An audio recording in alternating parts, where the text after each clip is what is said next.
All right, we're diving deep into the world of Vincent van Gogh today. This guy, I mean, everyone knows Starry Night, right?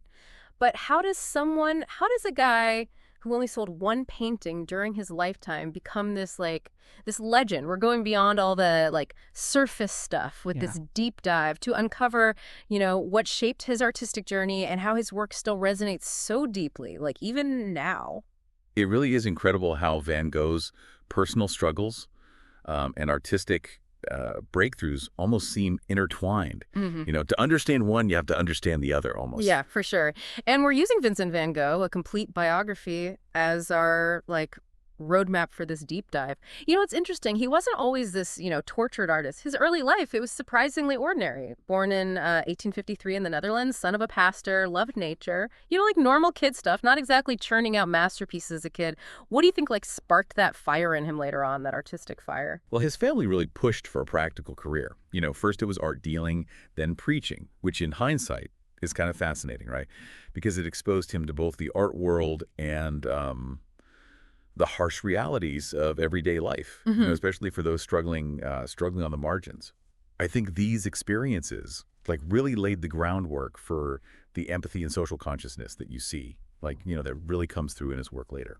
So those early jobs, they weren't just detours. They were almost like threads, being woven into the big picture, his artistic vision. Exactly, yeah. I mean, look at the Potato Eaters, for example, Yeah. one of his early masterpieces. It's, this family of peasants sharing this, meager meal, the dark, earthy tones, the rough brushstrokes, the way he captures the weariness, but the dignity in their faces. It reflects a deep understanding of hardship, probably gained from those early experiences. That's a great point. It's like he's absorbing these life lessons even when he's not consciously, pursuing art, even when he's not even an artist yet. Right. But it wasn't just those struggles. I mean, he went through failed romances, job instability, even intense religious fervor before he even picked up a brush. It seems like that whole period, it was almost like a pressure cooker, just building up to this huge artistic explosion. Absolutely, yeah.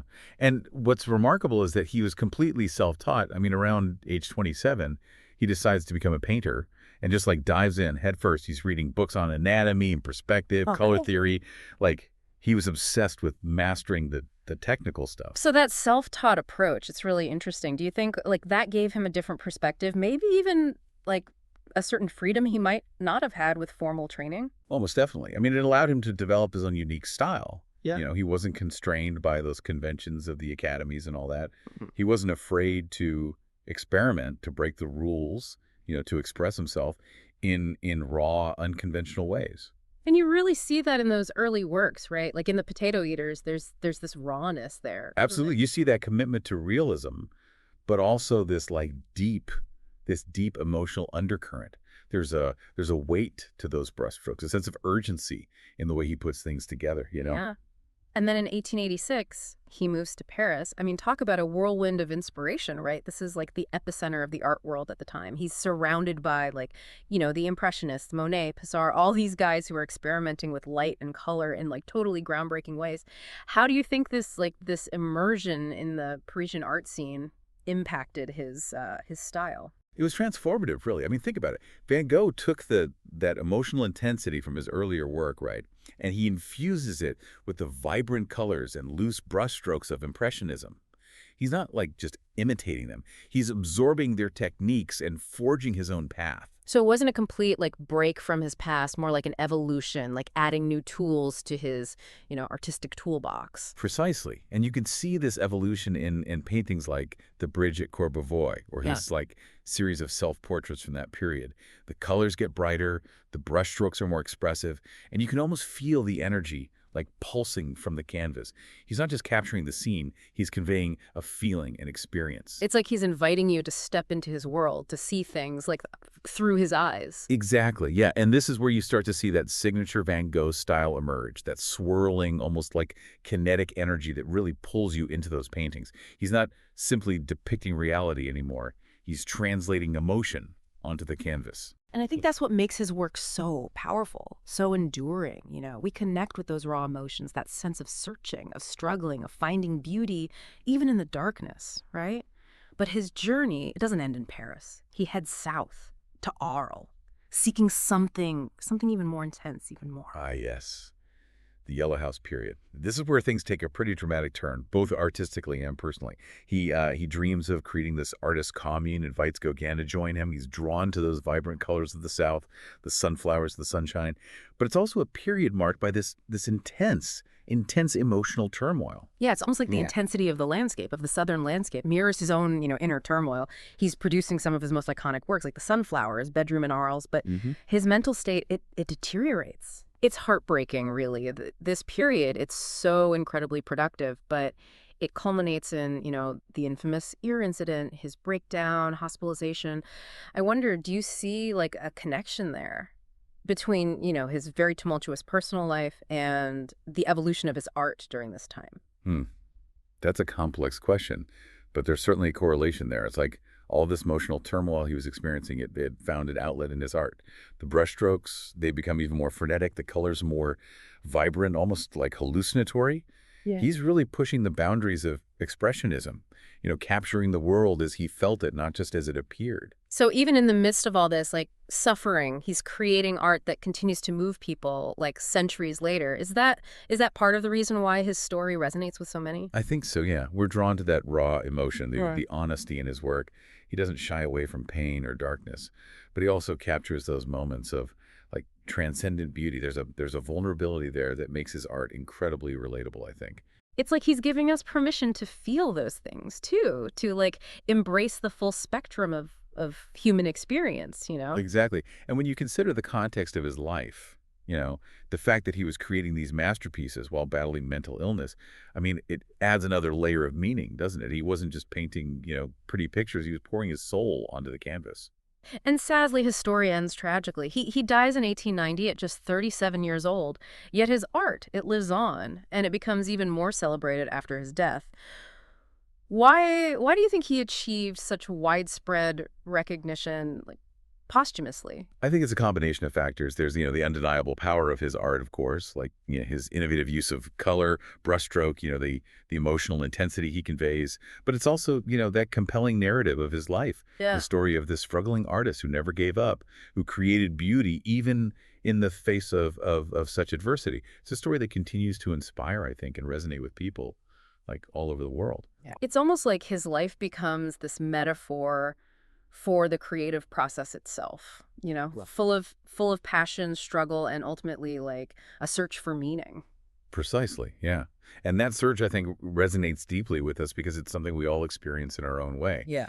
His art, I think, gives us this glimpse into that universal struggle, reminding us that even those, darkest times, there's beauty to be found, a light that like shines through. We've been talking about his legacy kind of in broad strokes, but what like tangible impact did his, artistic innovations have on the art world? What came after Van Gogh? Oh, his influence on those, subsequent art movements is immense. I mean, he paved the way for, expressionism, Fauvism, even abstract expressionism. Yes. Artists like Matisse, Munch, Kandinsky, they all drew inspiration from his like, expressive use of color, his bold brushstrokes, and his willingness to like really break from traditional, representational art. It's amazing to think of him as this pivotal figure, almost like a bridge between, the Impressionists and those modern art movements that followed. He was a revolutionary, Yeah. not just in terms of style, but also in terms of like subject matter. He elevated, everyday life to the level of high art, finding beauty in the mundane, the dignity in the downtrodden,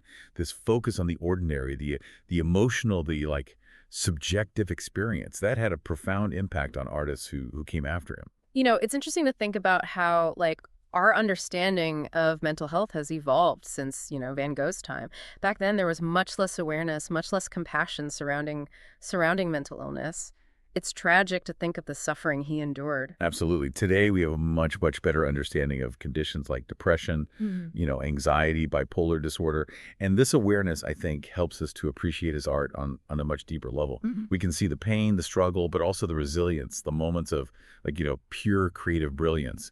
It's a reminder that even in the midst of, like, great suffering, the human spirit, it can create things of extraordinary beauty.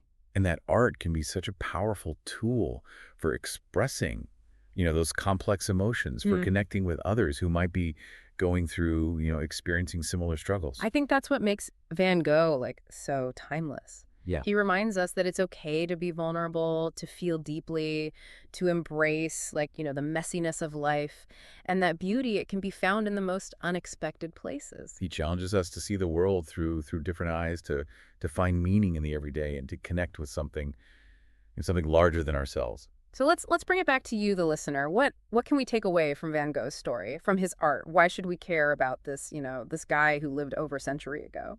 Well, for me, his story, it's a good reminder that success isn't always, immediate Oh. or measured by those like conventional standards, right? Hmm. I mean, he only sold one painting when he was alive, but he became one of the like most celebrated artists like ever. Yeah. His journey really emphasizes, that importance of pursuing your passion, even when things are tough, even with adversity. He never gave up on his art, even with, poverty, rejection, and those like mental health challenges. It's inspiring, right, to think that he created masterpieces in a mental hospital, like battling his own demons while creating art that would touch countless lives, like, for generations to come. What do you think is the one key takeaway you want listeners to like walk away with today? Hmm.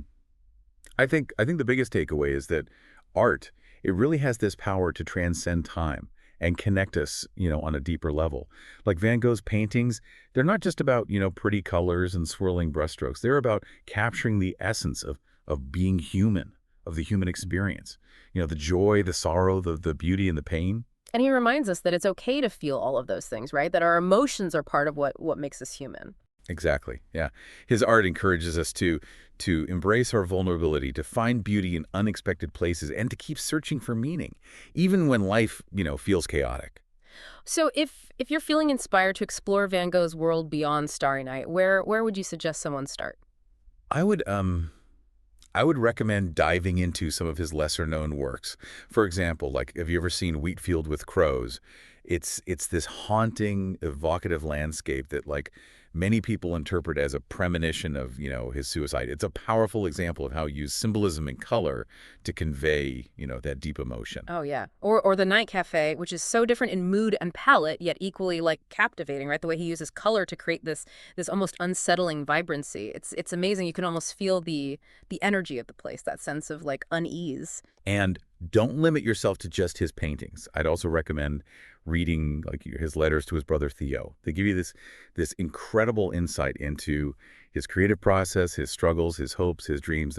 They're incredibly personal, incredibly moving. So as we wrap up this deep dive into the life and work of Vincent van Gogh, what final thought would you leave our listeners with? I would encourage you. I would encourage you to like, look beyond the surface of those paintings and really connect with that raw emotion that he poured into them. Think about what those swirling skies, those vibrant sunflowers might have meant to him and what they mean to you. Allow yourself to be moved by his art, to feel, the depth of his experience and to connect with that, with the universality of his message. Because ultimately his art is a reflection of, our shared humanity. It reminds us that we're all connected, that we all experience joy and sorrow, and that even in those, darkest times, there's always beauty to be found. And that beauty can be a source of strength, source of inspiration, helping us to, navigate all the complexities of life and find meaning in our own, in our own unique journeys. Beautifully said. And on that note, we'll leave you to ponder the mysteries and brilliance of Vincent van Gogh. Until next time, keep diving deep.